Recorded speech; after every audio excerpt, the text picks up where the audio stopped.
جیسے آب زر سے لکھا جا رہا ہو۔ قرار کے سر پر فرما برداری کا میڈل وصول کر لیا، بلکہ اپنی دلی تمنا بھی بڑوں کی آڑ میں پوری کر ڈالی۔ عثمان نے جلے دل کے پھپھولے پھوڑے تو سب کے ساتھ اس نے بھی کھل کر ہنس دیا۔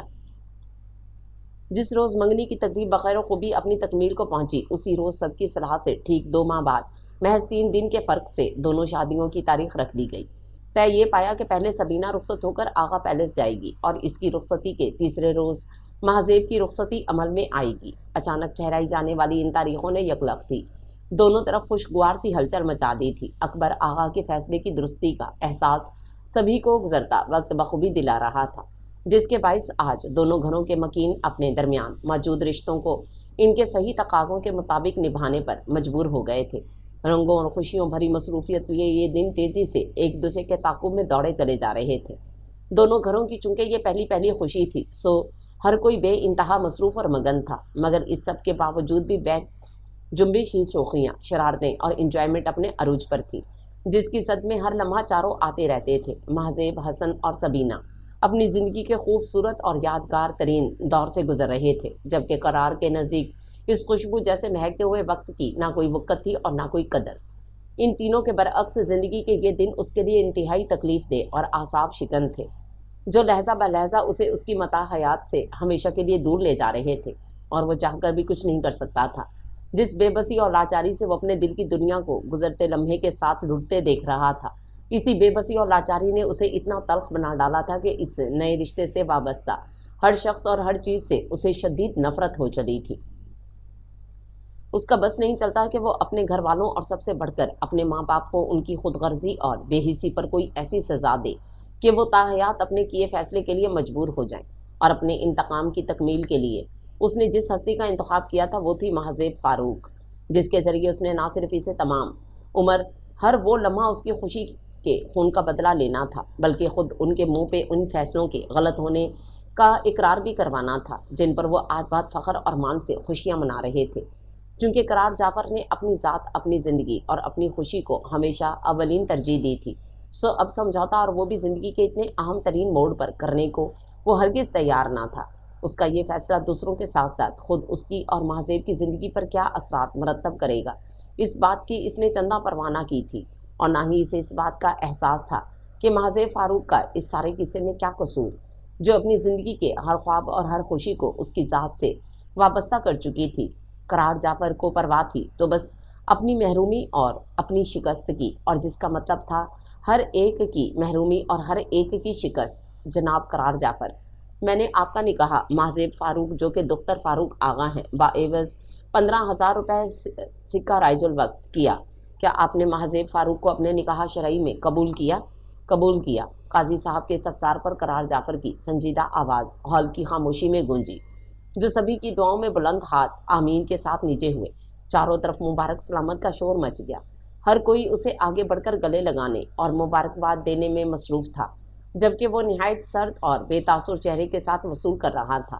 احساسات پر یکلخت ہی برف کی تہ جم گئی تھی، جبکہ سنہری ماتھا پٹی پہنے سرخ جوڑے میں ملبوس کائنات کی ہر خوشی کو اپنے پہلو میں لا کھڑا پایا، تو بھی اس کے جذبات میں کسی قسم کی کوئی ہلچل نہ ہوئی۔ سٹیج پر بڑھتے ہوئے